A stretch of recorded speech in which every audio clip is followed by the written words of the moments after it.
ہم وہی کہیں گے جو ہمارا دین ہم کو بتاتا ہے، عمل کرو تو تمہارا بھلا ہے۔ الحمدللہ رب العالمین والصلاة والسلام علی سید الانبیاء والمرسلین، اما بعد فاعوذ باللہ من الشیطان الرجیم، بسم اللہ الرحمن الرحیم۔ ان اللہ وملائکتہ یصلون علی النبی یا ایہا الذین آمنوا صلوا علیہ وسلموا تسلیما۔ اللہم صل علی سیدنا وشفیعنا وحبیبنا ومولانا محمد وبارک وسلم صلاۃ وسلام علیک یا رسول اللہ صلی اللہ تعالی علیہ وسلم۔ یاسین والقرآن الحکیم انک لمن المرسلین۔ یاسین کے بارے میں اس سے پہلی نشست میں میں نے بتا دیا کہ یا تو یہ سورت کا نام ہے اور یا پھر یہ قرآن پاک کے ناموں میں سے ایک نام ہے، اور یا پھر یہ اللہ تبارک و تعالیٰ کے مقدس ناموں میں سے ایک نام ہے، اور یا پھر یاسین کا معنی ہے یا انسان، اور اس سے مراد ہے انسان کامل یعنی میرے آقا صلی اللہ تعالیٰ علیہ وسلم، اور یا پھر یاسین یہ میرے آقا صلی اللہ علیہ وسلم کے ناموں میں سے ایک نام ہے۔ اور ایک روایت یہ ہے کہ یاسین یہ مخفف ہے، یاسین کا معنی ہے یا سید البشر، اے سارے انسانوں کے سردار۔ تو یاسین والقرآن الحکیم، پہلے یاسین کہا گیا یعنی اے انسانوں کے سردار، یعنی میرے آقا علیہ السلام کو مخاطب کر کے کہا گیا حکمت والے قرآن کی قسم، انک لمن المرسلین، بے شک تم سیدھی راہ پر بھیجے گئے ہو، علی صراط مستقیم، بے شک تم سیدھی راہ پر بھیجے گئے ہو، سیدھی راہ بھیجے گئے ہو۔ یہاں پر اس کی تفسیر میں علماء کرام نے جو کچھ بیان کیا اس کا حاصل یہی ہے کہ اللہ تبارک و تعالیٰ نے اپنے حبیب اکرم صلی اللہ تعالیٰ علیہ وسلم کے علاوہ کسی نبی کے نام کی قسم اپنی کتاب کے اندر ذکر نہیں فرمائی۔ اگر کسی کے نام کی قسم یاد فرمائی تو ان نبیوں میں سے صرف میرے آقا صلی اللہ علیہ وسلم تنہا وہ ذات ہے جن کے نام کی قسم یاد فرمائی گئی۔ حضرت ابو ہریرہ رضی اللہ تعالیٰ عنہ سے ایک طویل حدیث ہے جس میں اللہ کے رسول علیہ السلام کا یہ ارشاد ہے کہ قیامت کے دن تمام لوگوں کا سردار ہوں میں، یعنی میرے آقا نے فرمایا تمام لوگوں کا میں سردار ہوں۔ اور امام کوشری نے بیان کیا، حضرت عبداللہ ابن عباس رضی اللہ تعالیٰ عنہما سے روایت ہے کہ کفار قریش نے کہا تھا آپ رسول نہیں ہیں، تو اللہ تبارک و تعالیٰ نے اس کے جواب کے اندر اس کا رد کرتے ہوئے کہا انک لمن المرسلین، محبوب یہ بکواس کرتے رہے لیکن اللہ نے آپ کو رسول بنا کر کے مبعوث فرمایا ہے۔ تو کفار مکہ اللہ کے رسول علیہ السلام کے نبی ہونے کا انکار کرتے تھے، طرح طرح کے الزامات لگایا کرتے تھے۔ یہاں اللہ تبارک و تعالیٰ نے قسم یاد کر کے کہا کہ حکمت والے قرآن کی قسم ہے محبوب، اے انسان کامل، اے عرب و عجم کے سردار، اس قرآن پاک کی قسم ہے کہ آپ ان برگزیدہ انسانوں میں سے ہیں جن کو میں نے رسالت سے سرفراز فرمایا ہے، اور مجھے قرآن حکیم کی قسم ہے کہ آپ سیدھی راہ پر گامزن ہیں۔ تو بتا دیا اے محبوب، جب تیرا پروردگار تیرے رسول ہونے کی شہادت دے رہا ہے اور وہ بھی قرآن کریم کی قسم یاد فرما کر کے گواہی دے رہا ہے، اب اگر کوئی بدبخت تیرے رسول ہونے کا انکار کرتا ہے تو آپ رنجیدہ خاطر نہ ہو، وہ خود اپنا ہی نقصان کر رہا ہے۔ تو یہ آیت پہلی آیت سے مربوط ہے، یعنی بے شک آپ ضرور رسولوں میں سے ہیں، سیدھے راستے پر قائم ہیں، کیونکہ جو جتنے رسول اس سے پہلے آئے تھے وہ سب صراط مستقیم پر تھے، اور آپ بھی رسول ہیں تو آپ بھی صراط مستقیم پر ہیں، اور تمام انبیاء کرام ہیں وہ عقائد کے اعتبار سے متفق ہوتے ہیں، عقیدے میں کوئی فرق نہیں ہوتا ہے، اور ہمارے آقا صلی اللہ علیہ وسلم کی شریعت تو قیامت تک کے لیے سب کے لیے کامل اور مکمل ہے۔ اور یہاں پر قسم یاد کرنے کے اندر آپ حضرات دیکھیں رب نے کیا کہا، العزیز الکریم، کیا کہا؟ تنزیل العزیز الکریم، عزت والے مہربان کا اتارا ہوا۔ یہ قرآن جو اتارا ہے کس نے اتارا ہے؟ عزت والے مہربان نے یہ قرآن اتارا۔ عزت والا مہربان یعنی بتا دیا گیا کہ اگر ان لوگوں نے رسول کی تعظیم و تکریم نہیں کی تو عزیز اللہ تبارک و تعالیٰ ان سے انتقام لینے پر قادر ہے، اور کیا رحیم ہے، یعنی جو رسول کی تعظیم کرتے ہیں اللہ تعالیٰ ان پر رحم فرمانے والا ہے۔ تو یہاں پر اتنی پیاری قسم یاد فرما کر کے محبوب کی عظمتوں کو بیان کیا گیا، اور ساتھ میں یہ بھی کہہ دیا گیا کہ یہ جو قسم یاد کی گئی ہے کوئی عام قسم نہیں ہے، والقرآن الحکیم، عزت والے قرآن کی قسم اللہ نے یاد فرمائی ہے، یہ کتاب حکیم ہے اور یہ ایسی محکم کتاب ہے جو حکمت سے پر ہے، اللہ اس کی قسم یاد فرما رہا ہے۔ اور پھر بعد میں یہ بھی بتایا، کیا بتایا؟ کہ یہ کسی فلسفی یا کسی جادوگر کا بیان نہیں ہے، بلکہ یہ عزت و حکمت والے کا نازل کیا ہوا کلام ہے، لہذا اس کے اندر کوئی شبہ کرنے کا راستہ بھی نہیں ہے۔ اب سوال پیدا ہوا کہ عزیز اور رحیم نے اس قرآن کو اتارا کیوں؟ عزیز اور حکیم نے اس قرآن کو اتارا کیوں؟ تو اس کا جواب اللہ تعالیٰ نے آگے دیا، لِتُنذِرَ قَوْمًا مَّا أُنذِرَ آبَاؤُهُمْ فَهُمْ غَافِلُونَ۔ اللہ تبارک و تعالیٰ نے فرمایا تاکہ تم اس قوم کو ڈر سناؤ جس کے باپ دادا نہ ڈرائے گئے تو وہ بے خبر ہے۔ یعنی اللہ تبارک و تعالیٰ نے یہاں پر بتا دیا کہ اس قرآن مقدس کو جو نازل کیا گیا اس کا مقصد یہ ہے کہ ایسی قوم کو بر وقت خبردار کیا جائے جن کے پاس میں بڑے لمبے زمانے سے کوئی ڈرانے والا نہیں آیا، خواب غفلت سے بیدار کرنے والا نہیں آیا۔ یہ اہل عرب تھے جن کے پاس حضرت اسماعیل علیہ السلام کے بعد میں کوئی نبی اور رسول تشریف نہیں لائے تھے، تو انہوں نے اپنی عقل خدا داد سے کام لینا چھوڑ دیا، طرح طرح کے دلائل کی طرف توجہ دینا چھوڑ دیا، تو ان کے تجارتی قافلوں کا گزر اجڑی ہوئی بستیوں سے ہوتا تھا جو عذاب آنے کی وجہ سے کھنڈر بن چکے تھے۔ تو اب ان کو بتایا جا رہا ہے کہ آنکھیں بند کر کے غفلت میں مت پڑ جاؤ، آنکھیں کھول کر کے دیکھو کہ تم سے پہلے وہ ڈرائے گئے تھے، ان پر عذاب آیا تھا، نہیں مانے، تو اب تم بھی اللہ کے عذاب سے ڈر جاؤ۔ تو یہاں پر بتایا گیا کہ جن کو ڈرانے کے لیے محبوب آپ تشریف لائے ہیں، ان کو خواب غفلت سے بیدار کرنے کے لیے اللہ نے قرآن مقدس کو نازل کیا، اور پھر آگے یہاں پر جو ارشاد ہو رہا ہے تاکہ آپ ڈراؤ، یہ اس سے مراد جو ہے وہ اہل مکہ اور عرب ہیں جن کی طرف میرے آقا علیہ السلام سے پہلے کوئی نبی نہیں آیا تھا۔ حضرت ابراہیم علیہ السلام کے بعد نبوت کا سلسلہ خاندان ابراہیمی میں رہا، اس کے بعد میں یہ بنی اسرائیل کی طرف منتقل ہوا، تو کافی زمانے سے ان کے پاس کوئی ڈر سنانے والا نہیں آیا تھا، تو انہوں نے توجہ دینا چھوڑ دیا تھا۔ رب نے فرمایا فَهُمْ غَافِلُونَ، یہ لوگ غافل ہو گئے۔ غفلت کا مطلب ہوتا ہے جو شخص علم کے باوجود کسی چیز سے منہ موڑ لے اس کو غافل کہتے ہیں۔ دیکھو دونوں میں فرق ہے، ایک ہوتا ہے غافل ہونا، ایک ہوتا ہے بھولنا، دونوں میں فرق ہے۔ کسی چیز کی طرف ذہن متوجہ نہ رہے اس کا مطلب ہے غفلت، اور کسی چیز کی صورت انسان کے ذہن میں تو ہو لیکن وہ صورت اس کے ذہن سے نکل جائے اس کو کہتے ہیں نسیان اور بھول۔ حضرت عبداللہ ابن عمر رضی اللہ تعالی عنہما بیان کرتے ہیں انسان تین چیزوں میں غفلت کرتا ہے۔ پہلا وہ اللہ کے ذکر میں غفلت کرتا ہے، اور وہ طلوع شمس تک صبح کی نماز کو مؤخر کرتا ہے، اور وہ قرض ادا کرنے میں غفلت کرتا ہے یہاں تک کہ وہ قرض اس پر سوار ہو جاتا ہے۔ وہ تین چیزیں ہیں، ایک تو بندہ ذکر میں غفلت کرتا ہے، ایک نماز میں غفلت کرتا ہے، ایک قرض کو ادا کرنے میں غفلت کرتا ہے۔ تو یہاں پر بتا دیا گیا کہ محبوب آپ ان کی طرف بھیجے گئے، ان لوگوں کو اس سے پہلے کوئی ڈر سنانے والا نہیں آیا، کافی زمانہ گزر گیا، لہذا اب ان کو آپ ڈر سنائیں۔ پھر آگے ارشاد فرمایا لَقَدْ حَقَّ الْقَوْلُ عَلَىٰ أَكْثَرِهِمْ فَهُمْ لَا يُؤْمِنُونَ، اللہ نے ارشاد فرمایا کہ بے شک ان میں اکثر پر بات ثابت ہو چکی تو وہ ایمان نہ لائیں گے۔ یہاں فرمایا گیا کہ اکثر پر بات ثابت ہو چکی وہ ایمان نہیں لائیں گے، یعنی اکثر اہل مکہ پر عذاب واجب ہو چکا ہے، تو آپ کی تبلیغ سے بھی وہ لوگ ایمان نہیں لائیں گے، کیونکہ اللہ کو معلوم ہے کہ وہ اپنے اختیار سے تا حیات ایمان نہیں لائیں گے، کفر ہی پر مریں گے۔ کیوں؟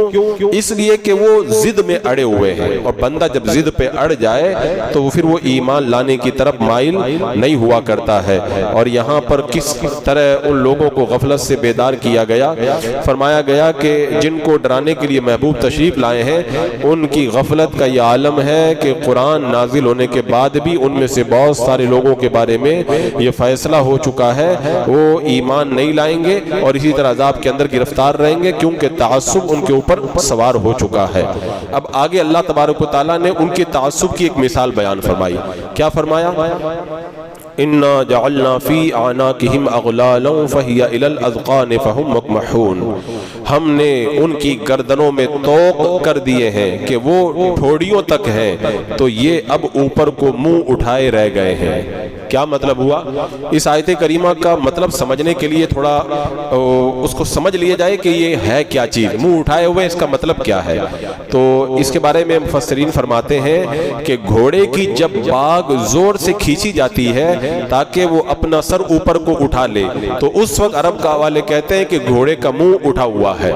تو یہاں پر مطلب یہ ہوا کہ اچھا حضرت علی رضی اللہ تعالیٰ عنہ نے جب اس لفظ کا معنی سمجھایا کہ منہ اٹھائے ہوئے ہیں، وہ آپ کی بات نہیں مانیں گے، منہ اٹھائے ہوئے ہیں، اس کا مطلب کیا ہے؟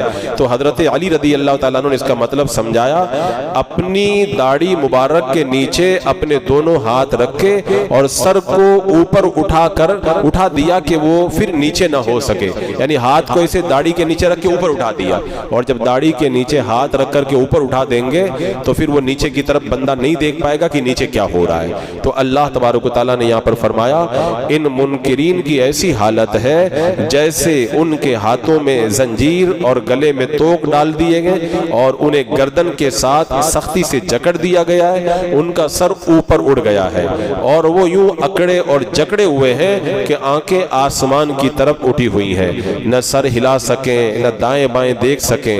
اور آپ سمجھ گئے ہوں گے جب بندے کا سر اتنا اوپر اڑ جائے تو پھر وہ صحیح اور غلط میں تمیز نہیں، اس کو پتہ ہی نہیں چلتا کہ کیا ہو رہا ہے، سر اتنا اوپر چلا گیا تو پتہ ہی نہیں چلتا کہ نیچے کیا ہو رہا ہے۔ تو اللہ تبارک و تعالیٰ نے یہاں پر بتا دیا کہ محبوب ہم نے ان کی گردنوں میں توق کر دیے کہ وہ تھوڑیوں تک توق ہے، اب یہ اپنے اوپر کو منہ اٹھائے رہ گئے، ان کو نہیں پتا ہے دنیا میں کیا ہو رہا ہے۔ اس آیت کریمہ کی شان نزول کے بارے میں آتا ہے، ایک بار ابو جہل نے قسم کھائی کہ اگر اس نے حضور اکرم صلی اللہ علیہ وسلم کو نماز پڑھتے دیکھ لیا تو پتھر سے سرکار علیہ السلام کے سر مبارک کو چور چور کر دے گا۔ تو میرا آقا علیہ السلام ایک بار نماز پڑھ رہے تھے، یہ بھاری پتھر لے کر کے حضور علیہ السلام کی طرف بڑھا، جب پتھر مارنے کے لیے اٹھا تو ہاتھ گردن کے ساتھ لگ کر کے رہ گیا اور پتھر ہاتھ کے ساتھ چپک گیا، وہاں سے واپس لوٹنے میں سلامتی سمجھی، بھاگ کر کے واپس چلا گیا۔ ساتھیوں نے دیکھا کہ کیا ہوا بھائی، تو گیا تھا واپس کیسے چلا آیا؟ اس نے پورا ماجرا بتا دیا کہ میری تو یہ حالت بن گئی ہے۔ تو یہ سن کر کے ولید بن مغیرہ اٹھا، کہا ابو جہل تم ہی تو بزدل آدمی ہو اور میں جاتا ہوں ابھی سر پھوڑ کر کے آتا ہوں۔ جب اس بری نیت سے وہ گیا، اللہ تبارک و تعالیٰ نے اس کی آنکھوں کی روشنی سلب کر لی، اندھا ہو گیا۔ حضور علیہ السلام کی آواز تو سن رہا تھا لیکن نظر نہیں آ رہا تھا، وہ بھی واپس آیا۔ لوگوں نے کہا بھائی تو کیوں واپس چلا آیا؟ اس نے بھی اپنا قصہ سنا دیا۔ ایک اور کافر غصے میں بے قابو ہو کر کے اٹھا اور کہنے لگا بخدا میں ان کے سر کو چور چور کر دوں گا معاذ اللہ۔ وہ پتھر لے کر کے نزدیک پہنچا تو گھبرا کے بھاگا، گش کھا کر کے منہ کے بل گرا۔ ساتھیوں نے پوچھا کیا بنا تیرا؟ اس نے کہا مت پوچھو مجھ پر کیا گزری، جب میں ان کے قریب پہنچا تو بہت بڑا بیل دم لہراتا ہوا میرے سامنے آ کے کھڑا ہو گیا اور مجھے لات و عزا کی قسم اگر میں قریب جاتا تو وہ بیل مجھے کچا چبا جاتا۔ تو اللہ تبارک و تعالیٰ نے ان کے بارے میں یہ آیت کریمہ نازل فرمائی کہ وہ کیا میرے محبوب کو تکلیف پہنچائیں گے، ان کا تو حال یہ ہے کہ ان کے گردنوں میں توق کر دیے گئے ہیں اور وہ ٹھوڑیوں تک ہیں، یہ اوپر کو منہ اٹھائے ہوئے ہیں۔ اور جو بندہ منہ پر کو وہ منہ اٹھا لیا اس کو کیا پتا وہ کیا کرے گا، اس کا بندے کا پھر کوئی بس نہیں چلتا، پھر قابو نہیں چلتا، بے بس اور بے قابو ہو کر کے رہ جاتا ہے۔ تو بہرحال ان کافروں کا یہ حال ہو چکا ہے کہ یہ کافر محبوب کو تکلیف پہنچانا چاہتے ہیں لیکن محبوب کو تکلیف پہنچانا ان کے بس کی بات نہیں ہے۔ اس کے بعد میں اللہ نے ایک دوسری مثال بیان فرمائی۔ آگے اللہ تبارک و تعالیٰ نے ارشاد فرمایا کہ وَجَعَلْنَا مِن بَيْنِ أَيْدِيهِمْ سَدًّا وَمِنْ خَلْفِهِمْ سَدًّا فَأَغْشَيْنَاهُمْ فَهُمْ لَا يُبْصِرُونَ۔ اور ہم نے ان کے آگے دیوار بنا دی اور ان کے پیچھے ایک دیوار اور انہیں اوپر سے ڈھانک دیا تو انہیں کچھ نہیں سوچتا، انہیں کچھ نہیں سوچتا۔ یعنی یہ محبوب کو تکلیف پہنچانے والی بات کر رہے ہیں نا، ہم نے ان کے آگے دیوار بنا دی، ان کے پیچھے دیوار کھڑی کر دی، ان کی آنکھوں کے اوپر ہم نے پردہ ڈال دیا۔ اب جو آگے دیوار پیچھے دیوار آنکھوں پہ پردہ ہو تو اب ان کا یہ حال ہے کہ نہ آگے جا سکتے ہیں نہ پیچھے ہٹ سکتے ہیں، نہ انہیں کچھ دکھائی دے سکتا ہے۔ تو ان کا یہ حال ہو چکا ہے کہ یہ اگرچہ کچھ بھی کرنا چاہیں لیکن اب ان سے کچھ ہونے والا نہیں ہے۔ اللہ تبارک و تعالیٰ نے اس مثال کو بیان کر کے کہہ دیا کہ اب ان کی حالت ہی رہے گی۔ اور امام بیقی نے روایت کیا کہ حضرت ابن عباس رضی اللہ تعالیٰ عنہما نے اس کی تفسیر بیان کرتے ہوئے کہا، ہم نے کفار قریش کی آنکھوں میں ایک پردہ ڈال دیا ہے جس کی وجہ سے محبوب کو دیکھ ہی نہیں پاتے۔ یہ کب کی بات ہے؟ کہتے ہیں ایک بار بنی مخزوم کے کچھ لوگوں نے اللہ کے رسول علیہ السلام کو قتل کرنے کا پلان بنایا، معاذ اللہ۔ آج تو کوئی بندہ دین کا کام کرتا ہے نا، تھوڑی تکلیف آتی ہے تو ہائے وائے کرنے لگ جاتا ہے۔ میرے آقا علیہ السلام کے تو قتل کے منصوبے بنے تھے، آپ کے معاذ اللہ سر کو چکنا چور کرنے کے منصوبے بنائے تھے، لیکن جب بندہ دین کا کام کرتا ہے نا اللہ اس کی خود حفاظت فرماتا ہے۔ تو بنی مخزوم کے کچھ لوگوں نے سرکار علیہ السلام کے قتل کا پلان بنایا، ان میں ابو جہل، ولید بن مغیرہ بھی تھے۔ اللہ کے رسول علیہ السلام نماز پڑھ رہے تھے اور وہ آپ کی قرأت سن رہے تھے، انہوں نے آپ کو قتل کرنے کے لیے ولید بن مغیرہ کو بھیجا، جیسا کہ میں نے بتایا تھا۔ وہ گیا اور کچھ بھی نہیں کر پایا، بھاگ کر کے اس کو واپس آنا پڑا۔ اور ایک روایت میں یہ ہے کہ محمد بن کعب قرظی سے روایت، اللہ کے رسول علیہ السلام کے گھر کے دروازے پر قریش جمع ہوئے، ابو جہل بھی تھا، انہوں نے کہا کہ محمد صلی اللہ علیہ وسلم یہ کہتے ہیں کہ اگر تم ان کو مان لو تو عرب و عجم کے بادشاہ بن جاؤ گے اور مرنے کے بعد دوبارہ زندہ ہوں گے، پھر تم کو دوزخ کی عذاب میں جلایا جائے گا۔ تو نبی اکرم صلی اللہ علیہ وسلم اپنے مکان سے باہر آئے اور ایک مٹھی مٹی آپ لے کر کے نکلے۔ آپ نے فرمایا ہاں میں جو کہتا ہوں تم بھی ان دوزخیوں میں سے ایک ہو۔ اللہ نے ان کی آنکھوں پر پردہ ڈال دیا، وہ آپ کو دیکھ نہ سکے، پھر آپ نے وہ خاک ان کے سروں پہ ڈال دی۔ اس وقت آپ یاسین والقرآن الحکیم سے لے کر فَأَغْشَيْنَاهُمْ فَهُمْ لَا يُبْصِرُونَ تک 9 آیتیں پڑھ رہے تھے، یہاں تک کہ میرا آقا یہ آیتیں پڑھ کے ان کے بیچ میں سے نکل گئے اور ان میں سے جو شخص بھی اپنے سر پر ہاتھ رکھتا تو اس کے سر پر مٹی ہوتی، اور اخیر میں وہ پھر انہوں نے کہا کہ وہ ہم سے سچ کہتے ہیں، وہ نکل گئے، ہم کو دیکھ بھی نہیں پائے۔ تو یہ یاسین کی وہی آیتیں جو میرے آقا علیہ السلام پڑھ کر کے نکل گئے تھے اور وہ میرے آقا علیہ السلام کا کچھ بھی نہیں بگاڑ پائے تھے۔ ایک روایت یہاں پر اور بھی ہے، قریش نے جمع ہو کر عتبہ بن ربیعہ کو بلایا اور کہا تم اس شخص کے پاس جاؤ، ان سے کہو تمہاری قوم کہتی ہے تم بہت عظیم دین لے کر کے آئے ہو، جس دین پر ہمارے باپ دادا نہیں تھے، ہمارے دانشور لوگ اس دین کو نہیں مان رہے، آپ نے ضرور کسی ضرورت کی وجہ سے نیا دین نکالا ہے، اگر مال چاہیے تو مال دیتے ہیں، آپ اس دین کی دعوت چھوڑ دو اور باپ دادا کے دین پہ آ جاؤ۔ عتبہ گیا میرے آقا کی بارگاہ میں، کہا جتنا پیسہ چاہیے لے لو، دین کی دعوت چھوڑ دو۔ میرے آقا نے فرمایا بسم اللہ الرحمن الرحیم، حامیم تنزیل من الرحمن الرحیم، کتاب فصلت آیاتہ قرآنا عربیا لقوم یعلمون بشیرا ونذیرا فعارض اکثرهم فهم لا يسمعون وقالوا قلوبنا فی اکنۃ مما تدعونا الیہ وفی آذاننا وقر ومن بیننا وبینک حجاب فاعمل اننا عاملون۔ پڑھتے چلے گئے، جب ان آیتوں کو جب عتبہ نے سنا تو دوڑ کر کے اپنے ساتھیوں کے پاس گیا، کہا ایسا کلام سن کر کے آ رہا ہوں، نہ جادو ہے نہ شعر و شاعری ہے، بڑا عجیب کلام ہے، ایسا کلام تو میں نے کبھی نہیں سنا ہے۔